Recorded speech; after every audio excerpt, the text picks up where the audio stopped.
Hola a todos y muchísimas gracias por estar aquí. Si esta es tu primera ocasión con nosotros, queremos nuevamente darte la bienvenida. Gracias por escoger estar con nosotros aquí en Sugar Creek en español.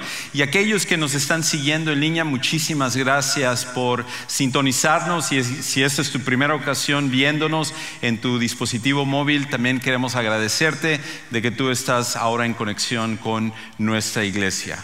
Y no pudiste llegar en un mejor tiempo que el día de hoy, porque hoy estamos volviendo al pasado, estamos viajando también al futuro. En esta serie que durante las próximas semanas vamos a estar hablando acerca de volver al futuro. Por curiosidad, ¿cuántos de los que están aquí en algún momento han visto alguna de las películas de la trilogía de Volver al Futuro? ¿Cuántos están aquí? ¡Wow! Increíble. Muy bien. Definitivamente que esta trilogía fue un fenómeno mundial.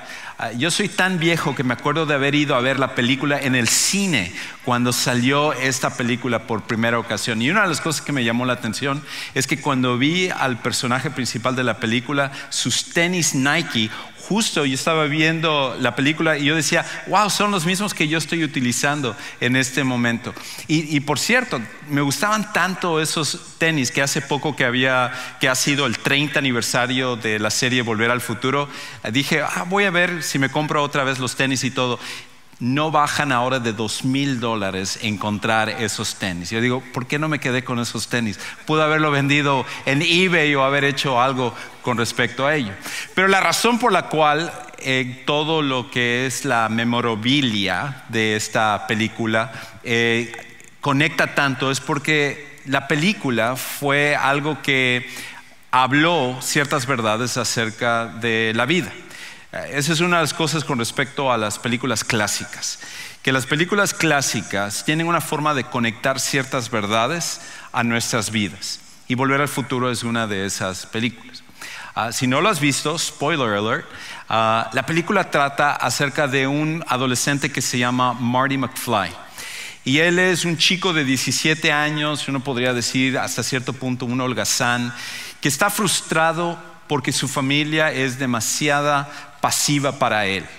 Y él quisiera que ellos fueran más luchadores, diferentes, y que pudieran salir adelante teniendo más cosas, inclusive materiales. Y entonces, un día, él está con su mentor y su amigo, que se llama el doctor Emmett Brown, que es un científico y también es un genio, que inventa una máquina del tiempo a través de un carro, o poniéndolo más bien en un carro que es un DeLorean. Y accidentalmente Marty McFly, personaje principal de la película, regresa 30 años antes en el futuro, regresa de 1985 a 1955. Y cuando él regresa a 1955, él se topa con sus papás, se topa con su origen, y la película trata acerca de cómo él necesita regresar a su tiempo, a 1985, y cómo el haberse encontrado con sus papás, el haber entendido cuál era el origen de su historia, de cómo eran ellos, el pasado de él, de hecho cambia su vida presente y también cambia el futuro de Marty McFly. Y creo que nosotros necesitamos hacer un viaje similar a este. Como iglesia es importante de que nosotros también podamos subirnos a una máquina del tiempo que es a través de la Biblia, y que nosotros podamos regresar al pasado y ver el origen de nuestro movimiento, del movimiento de la iglesia, el movimiento más increíble de la historia, y entender cómo eso afecta nuestro presente y afecta nuestro futuro.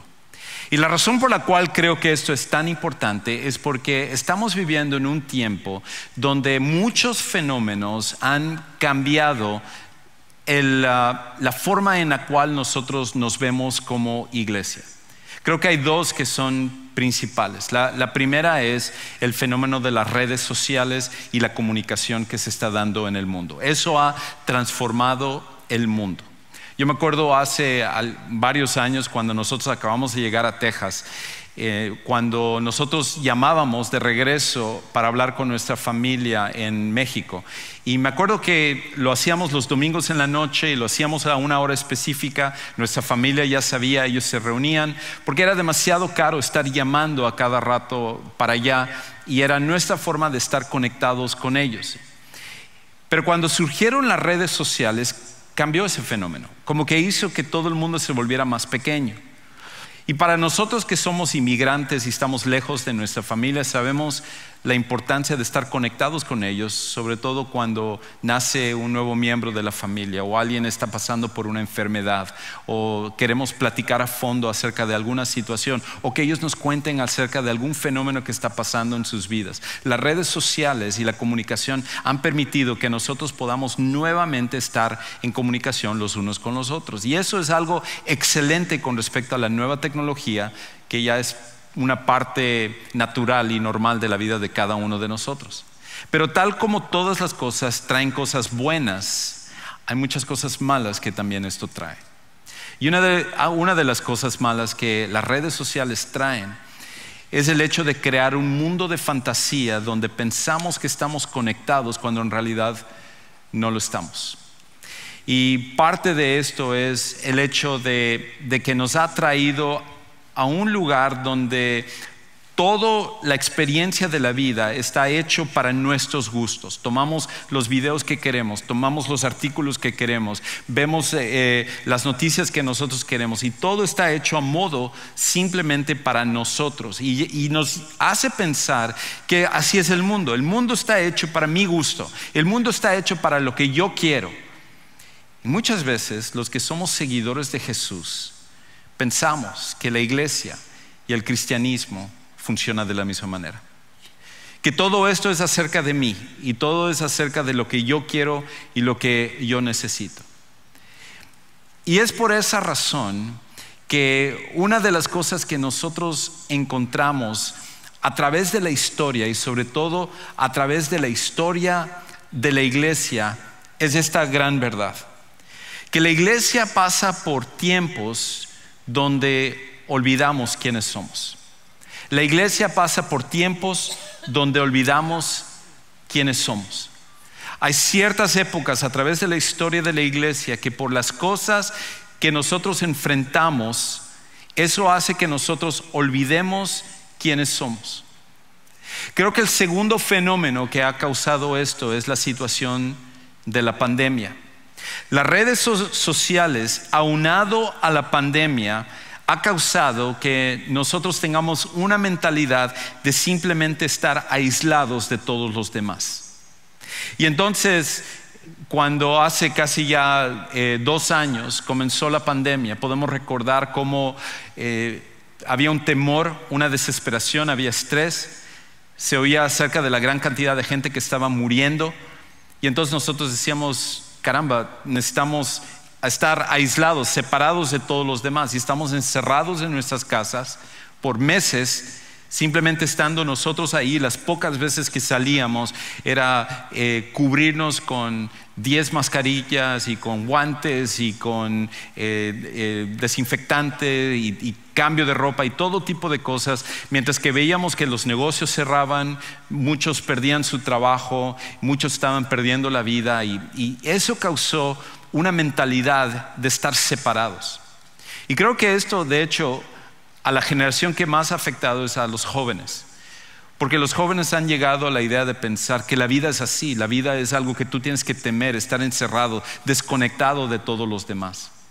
Y estas dos cosas en nuestro tiempo ha causado, desde mi perspectiva, que la iglesia olvide quién es, que la iglesia nosotros olvidemos la misión que Él nos ha dado. Y es por esa razón que hoy en día muchos seguidores de Jesús, al desconectarse de la iglesia, dicen: no necesito estar en un servicio, no necesito venir a un lugar, yo estoy bien donde estoy porque escojo estas predicaciones para escuchar, escojo estas canciones que me gustan a mí, veo estos artículos que yo comparto, y hay una desconexión total. Pero la realidad es de que la iglesia necesita estar junta. La iglesia necesita estar conectada para que nosotros podamos hacer el trabajo que Dios nos ha llamado a hacer.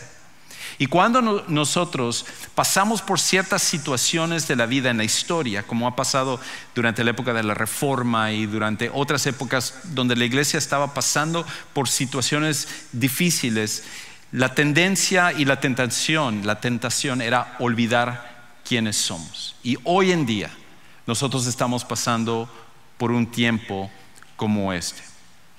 Y la otra cosa que nosotros necesitamos entender es esto, que nuestra realidad, nuestra situación de ahora en día, nuestra realidad nos hace olvidar nuestra identidad. Ese es el problema con cuando uno pasa por una situación difícil, que las situaciones, las realidades que uno pasa, hace que uno olvide quién uno es.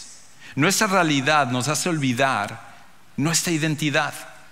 Y hoy en día, cuando hablamos acerca de ser seguidores de Cristo y hacer las cosas que hacemos, estamos hablando desde un punto de vista individual y nos olvidamos que nos necesitamos unos a otros, que necesitamos conectarnos, que esto no es simplemente un tiempo que estamos pasando porque no tenemos otra cosa que hacer un domingo, sino que hay algo que Dios hace cuando el cuerpo de Cristo, cuando la iglesia se junta y están unidos todos en una misma dirección, tratando de lograr la misma misión.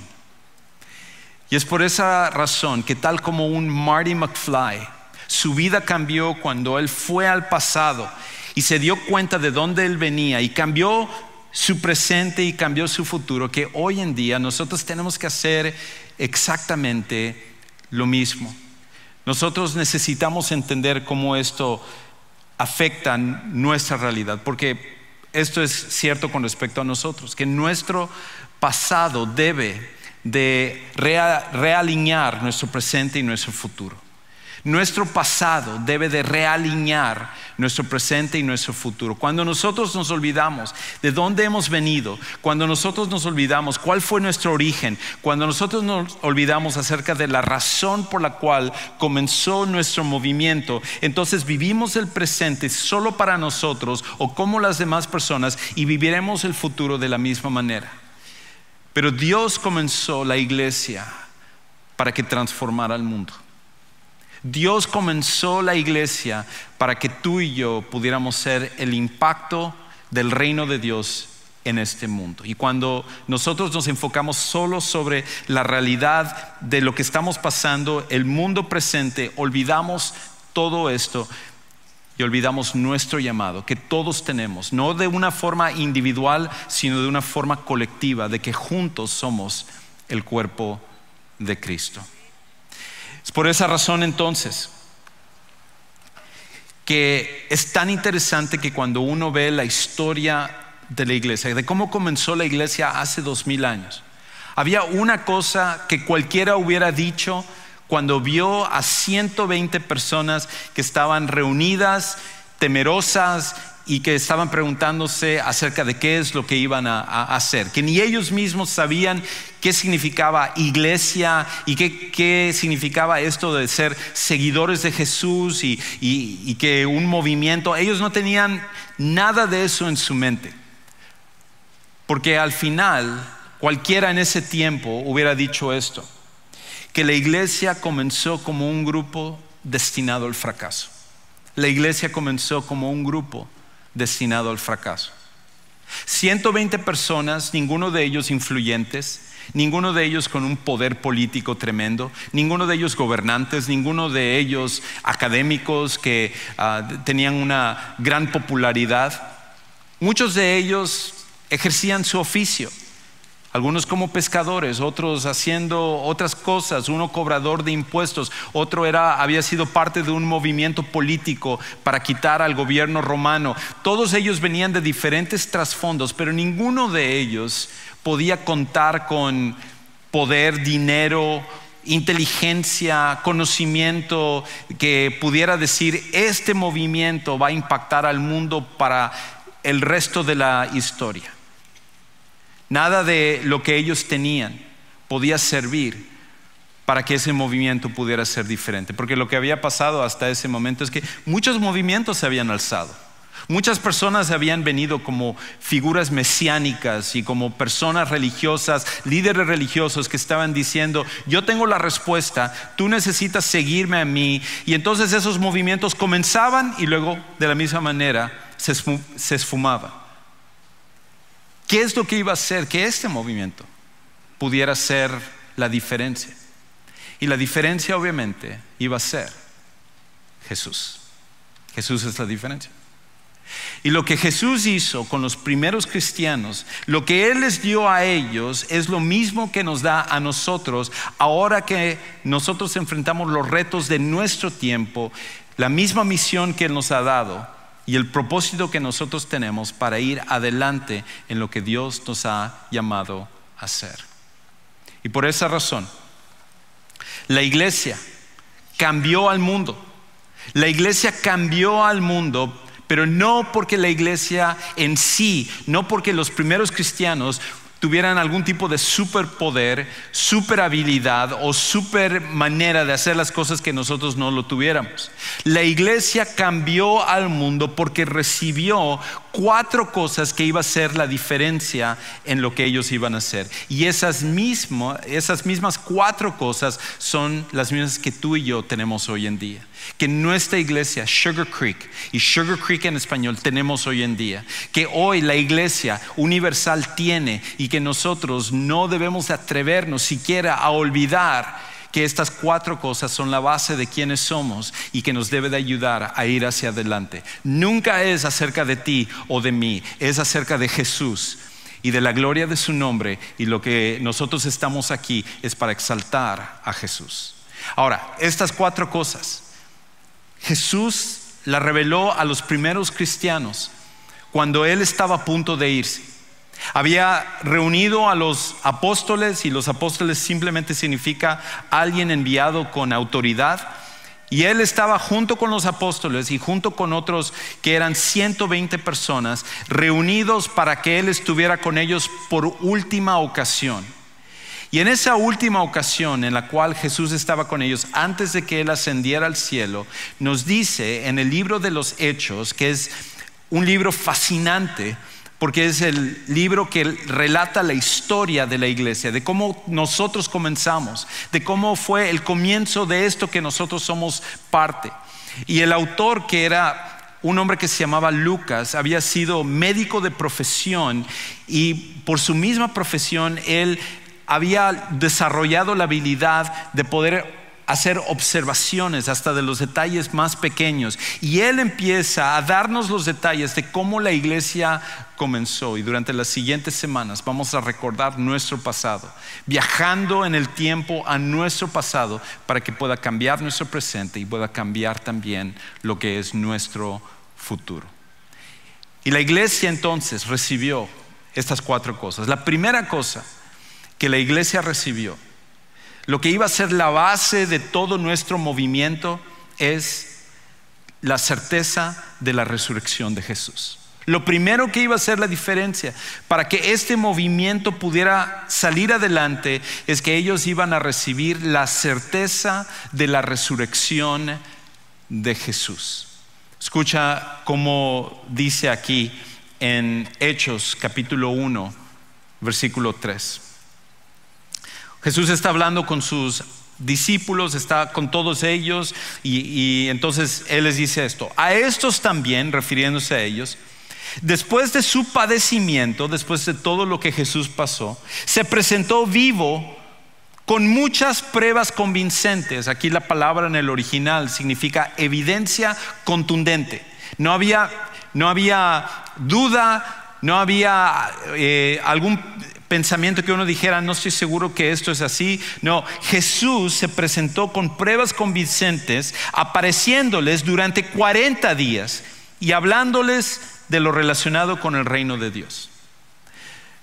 La resurrección era la base de todo este movimiento. Y Jesús iba a estar con ellos por 40 días, apareciéndose no simplemente a sus discípulos, como algunos han dicho en el pasado, No a personas que ya estaban de alguna manera con una tendencia a creer en Él, sino que se apareció a cientos de personas para que no hubiera duda de que Jesús estaba vivo. Y entonces ellos pudieran ver que Él no era un fantasma, que no era imaginación, que no era una visión, que no era algo que habían comido, les cayó mal y de repente pensaron que vieron a Jesús, sino que había evidencia contundente que un hombre, un solo hombre, fue a la tumba y logró vencer la muerte y regresar de los muertos resucitado. Y eso es lo que hizo la diferencia con estos primeros discípulos. Fue la diferencia con respecto a todos los demás movimientos. Movimientos se levantaron, el líder moría y entonces todo el movimiento se apaciguaba. Pero en cambio con el cristianismo, el fundador del cristianismo, el fundador de la iglesia, murió y resucitó. Y entonces eso fue la base de todo lo que nosotros creemos. Eso es lo que nos alienta para seguir adelante en medio de nuestros problemas, porque si el que nosotros seguimos, si nuestro líder, si nuestro Señor, si nuestro Dios es capaz de vencer la muerte, entonces puede vencer cualquier cosa que nosotros enfrentamos. Esta semana me tocó oficiar 2 funerales, y en los 2 funerales eso fue lo que hizo la diferencia en lo que pude compartir, recordar que es a través de la resurrección de Jesús lo que nosotros tenemos una esperanza. Porque cuando tú pierdes a uno de tus seres queridos, cuando tú estás enfrentando la muerte, quizás porque tienes una enfermedad o hay una situación económica que tiene el potencial de destruir toda tu vida, o hay alguna otra situación, un divorcio o algo que tú estás pasando, cuando tú recuerdas que Jesús resucitó, que es el enemigo más grande que el hombre y las mujeres enfrentamos, que es la muerte, cuando Jesús venció la muerte, significa entonces que Él es capaz de vencer cualquier cosa y nosotros podemos confiar en Él. Por eso los primeros cristianos, al entender esta verdad, transformó sus vidas y les ayudó a hacer el movimiento que cambiaría a la humanidad. Ahora, a través del tiempo muchos se han dado cuenta de cómo la resurrección de Jesús, que es la base de todo lo que nosotros creemos, es algo que es el eje de nuestra forma de creer. Porque si Jesús no resucitó, todos aquí estamos haciendo el ridículo, estamos perdiendo el tiempo. Deberíamos estar disfrutando de la vida lo mejor que podamos, porque vamos a morir y se acaba toda nuestra esperanza. Pero si Jesús resucitó, entonces todo cambia en la vida. Todo cambia con respecto a nuestra perspectiva, porque entonces Él es el único que vale la pena seguir y Él es el único que puede darle sentido a la vida. Y inclusive aquellos que son ateos, aquellos que no creen siquiera que Dios existe, han venido a reconocer cómo el fenómeno de la resurrección es lo que hace que el cristianismo tenga la diferencia. Hay un filósofo francés que se llama Luc Ferry, que él escribió un libro muy popular donde él habla acerca de la historia del pensamiento humano. Y dentro de la parte donde él habla acerca del cristianismo, él habla acerca de cómo la resurrección es lo que a través de la historia de la humanidad ayudó a traer dignidad a las personas, dignidad a las mujeres, dignidad a los niños, y que esto fue un fenómeno que comenzó con el cristianismo. De hecho, en su libro él dice lo siguiente. Él dice: toda la originalidad del mensaje cristiano reside en la buena noticia de la inmortalidad literal, en otras palabras, la resurrección. En otras palabras, y no solo de las almas, sino de los cuerpos humanos individuales. Aquí hay un hombre que no cree en el cristianismo, que no cree en Dios, que no cree en lo sobrenatural, pero él mismo, cuando ve la historia, tiene que reconocer que la resurrección de Jesús es lo que ha hecho que hoy en día nosotros le demos dignidad al cuerpo, dignidad a los seres humanos. Y para nosotros los cristianos, para nosotros los que somos seguidores de Jesús, esto es la base de todo lo que nosotros creemos. Pero esos primeros cristianos no solamente recibieron la certeza de la resurrección de Jesús, sino que también recibieron otra cosa que iba a ser súper importante, y era la promesa del Espíritu Santo. La promesa del Espíritu Santo. Lo segundo que iba a hacer que este movimiento fuera la que cambiaría al mundo sería que Jesús les diría que ellos recibirían la promesa del Espíritu Santo. Escucha cómo entonces Jesús lo dice. Versículos 4 y 5. Y reuniéndolos, les mandó que no salieran de Jerusalén o la ciudad de paz, sino que esperaran la promesa del Padre, la cual les dijo: oyeron de mí, porque Juan bautizó con agua, pero ustedes serán bautizados con el Espíritu Santo dentro de pocos días. Jesús les había prometido, les dijo: yo me voy a ir, pero voy a mandarles un consolador. Yo me voy a ir, pero ustedes van a tener a alguien que les va a llenar de poder. Y la próxima semana voy a hablar más acerca de esto. Pero este movimiento no podía estar basado en fortaleza o poder humano, porque nosotros desfallecemos. Nosotros muchas veces nos desanimamos. Nosotros muchas veces erramos o pecamos y hacemos todo tipo de cosas. Y si un movimiento está basado en qué tan buenos seamos nosotros, entonces el movimiento puede venirse completamente para abajo. Por lo tanto, Dios iba a entregar desde el principio a la iglesia, a los primeros cristianos y a ti y a mí, una fuente de poder sobrenatural que es el Espíritu Santo viviendo dentro de nosotros. Y eso significa que el Espíritu Santo es capaz de hacer en nosotros lo que nosotros por sí solos no podemos hacer. Dios nos ha dado lo que tú y yo necesitamos para vivir la vida cristiana como debe de ser. La próxima semana estaré hablando un poquito más acerca de esto. La tercera cosa que Dios iba a dar, que Jesús iba a dejar para su iglesia, que ellos necesitarían recibir para que pudieran ser este movimiento que pudiera cambiar el mundo, sería también que ellos recibirían la misión de representar a Jesús al mundo. Ellos recibirían una misión para cambiar, para representar a Jesús al mundo. Ellos iban a ser los representantes de Jesús, al igual que nosotros. La idea iba a ser de que cuando la gente pudiera verles a ellos, pudieran ver a Jesús en sus vidas. Ahora escucha cómo Jesús lo dice. Versículos 6 y 8. Entonces los que estaban reunidos le preguntaban: Señor, ¿restaurarás en este tiempo el reino a Israel? Ellos hicieron la pregunta que cualquiera de nosotros hubiéramos hecho. Si Jesús estuviera en este momento aquí, la pregunta número 1 que todos nosotros haríamos sería esta: Jesús, ¿qué va a pasar en el futuro? ¿Qué va a pasar en el mundo?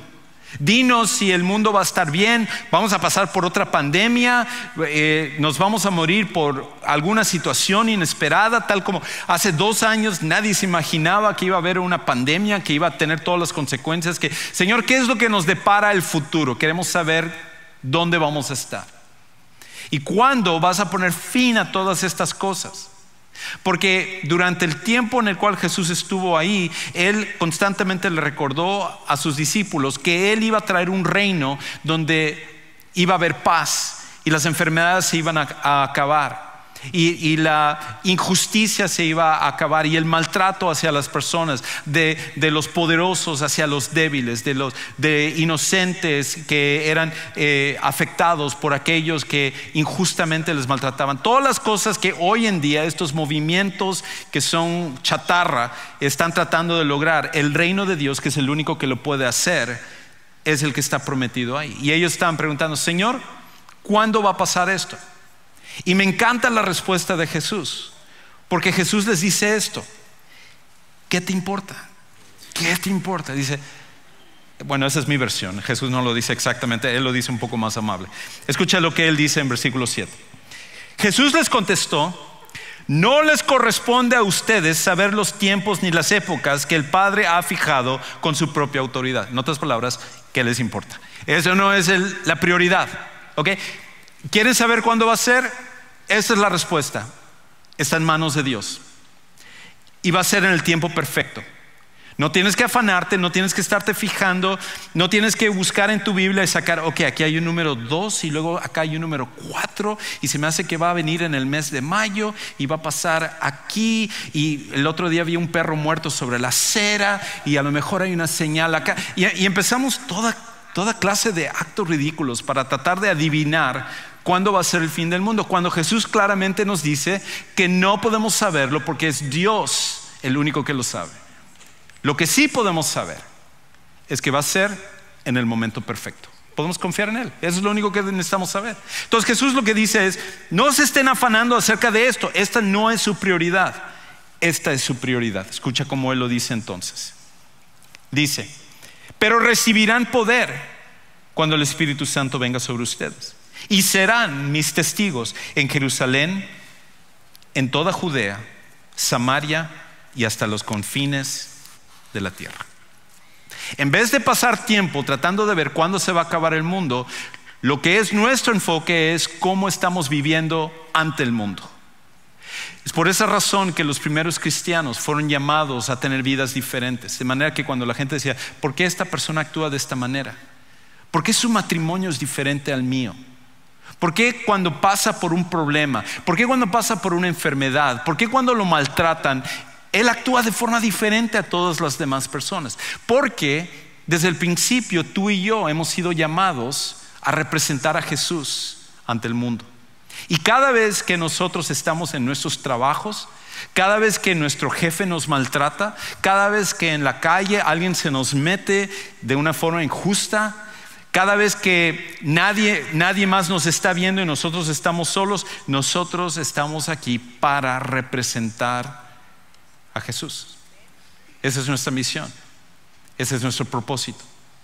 Y cuando ellos entendieron eso, que ellos estaban aquí no para representarse así, no para criticar y decir: no me gusta esto en la iglesia, preferiría que las cosas fueran así, sino que para decir: yo estoy aquí para representar a Jesús. Cambió por completo su mentalidad. Lo cuarto y lo último es que Jesús les entregaría la seguridad de que Él regresará por nosotros. La seguridad que Jesús regresará por nosotros.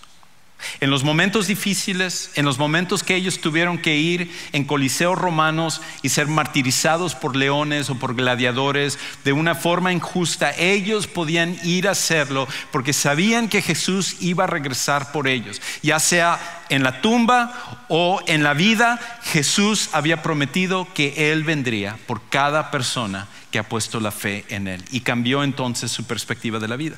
Podían enfrentar el mundo aunque fuera peligroso. Escucha entonces cómo termina este pasaje en el versículo 9 al 11. Después de haber dicho estas cosas, Jesús fue elevado mientras miraban, y una nube lo recibió y lo ocultó de sus ojos. Mientras Jesús ascendía, estando ellos mirando fijamente al cielo, se les presentaron dos hombres en vestiduras blancas, dos ángeles, que les dijeron: varones galileos, ¿por qué están mirando al cielo? Este mismo Jesús que ha sido tomado de ustedes al cielo vendrá de la misma manera, tal como lo han visto ir al cielo. Jesús va a regresar. Esa es nuestra esperanza. Esa es nuestra seguridad de que Jesús va a venir nuevamente, y va a venir por ti y por mí y por todos aquellos que han puesto la fe en Él. Y por esa razón entonces la iglesia comenzó un movimiento que hoy en día pocos aprecian. Un movimiento que llevaría a una sociedad que antes no tenía hospitales a que los primeros cristianos dijeran: porque Dios ha creado a cada persona a su imagen y semejanza, y debemos de amar a nuestros enemigos y debemos de amar a nuestros prójimos, necesitamos cuidar de los que están enfermos. Y con eso comenzaron los primeros hospitales. La iglesia primitiva comenzó lo que serían los primeros orfanatorios, porque decían, como era la costumbre romana de abandonar a los niños o de maltratar a los niños, ellos iban a tomar a esos niños y los iban a cuidar y amar. Hoy en día el maltrato infantil es algo que nosotros decimos, eso es aborrecible. Pero antes de la iglesia eso era la costumbre de todas las sociedades y civilizaciones. Tú piensas en el maltrato infantil simplemente porque tú has sido influenciado por el cristianismo, sea que seas un seguidor de Jesús o no lo seas. Y cuando la iglesia primitiva comenzó, fueron los primeros a empezar a darle dignidad a las mujeres y tratar a las mujeres ya no como una propiedad, sino como una persona, como personas coherederas del Señor. Empezaron a tratar a los niños ya no como una propiedad, sino como personas. Empezaron a tratar a los esclavos ya no como un bien, sino como a las personas. Y todas las cosas que hoy en día nosotros hablamos de justicia social, una basura como se habla hoy en día, es en realidad algo que la iglesia comenzó y que tú y yo somos parte de ese movimiento. Y nunca debemos de olvidar que somos los únicos que hemos sido dados estas 4 cosas y que nuestra misión sigue siendo la misma hoy en día, de cambiar el mundo para la gloria de Jesús. Por esa razón,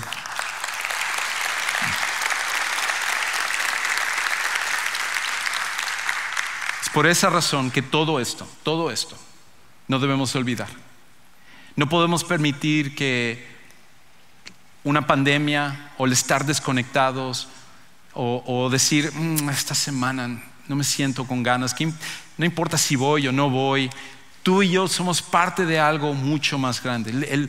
Joel hablaba acerca de nuestra feria comunitaria el sábado y el día de ayer, y una de las cosas que sucedió es que uno de nuestros colaboradores, justo estaba platicando con él, estaba a 3 pies de mí, y de repente escuchamos un sonido de una rama en un árbol que estaba al lado de nosotros, y la rama esta rama enorme se vino para abajo, y justo la persona con la que yo estaba hablando le pegó en la cabeza. Apenas logró esquivarse un poquito, pero le pegó de lleno en la cabeza. Tuvieron que llevarlo al hospital. Ahí estaba él sirviendo en esta feria comunitaria donde 6 personas recibieron a Cristo, y tuvieron que darle 7 puntos en la cabeza. Gracias a Dios que él está bien. Pero lo que más me llamó la atención es esto, que ahí estaba él, se quedó en su casa el día de hoy, pero el resto de su familia, todos estuvieron en el campus de Richmond Rosenberg sirviendo en sus funciones.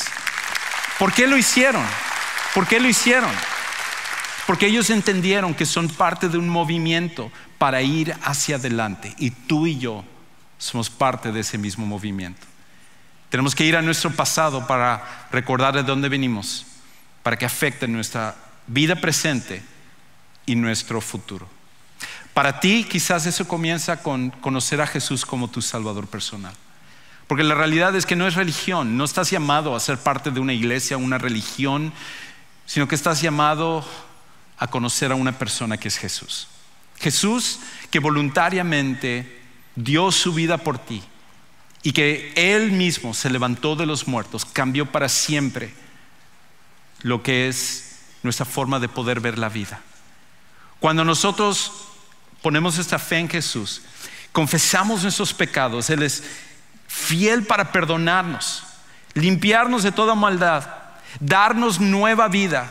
La Biblia dice como si fuéramos una nueva criatura, una segunda oportunidad, y darnos el privilegio y la autoridad de ser llamados hijos de Dios. Quizás para ti tú no sabes exactamente cómo hacer esto o cómo funciona, y nos encantaría ayudarte a que tú tomes esa decisión el día de hoy. En un momento vamos a estar terminando, y antes de que te vayas a tomar fotos con el DeLorean, ve a nuestro centro de siguientes pasos, y ahí va a haber personas listas para ayudarte a tomar la mejor decisión de tu vida. Quizás para otros tú tienes que tomar la decisión de bautizarte, o a lo mejor necesitas oración, o hay alguna situación en tu matrimonio o algo que está pasando. Cualquiera que sea el siguiente paso en tu jornada espiritual, estamos aquí para ayudarte. Vamos a orar. Padre, gracias porque al recordar cómo tú comenzaste a través de tu Hijo el movimiento más increíble de la historia de la humanidad, y darnos el privilegio de ser parte de ellos, tú nos recuerdas de dónde hemos venido, y que nosotros tenemos el mismo llamado hoy y para el futuro. Ayúdanos como iglesia, ayúdanos como Sugar Creek, ayúdanos como Sugar Creek en español, a ser fieles a este llamado que tú nos das, y que nosotros como los primeros cristianos estemos priorizando tu gloria ante cualquier otra cosa. Y te damos gracias por nuestro Señor Jesús y la esperanza que Él nos da para esta vida y para la vida que viene. Y todas estas cosas oramos y lo pedimos en el nombre de Jesús.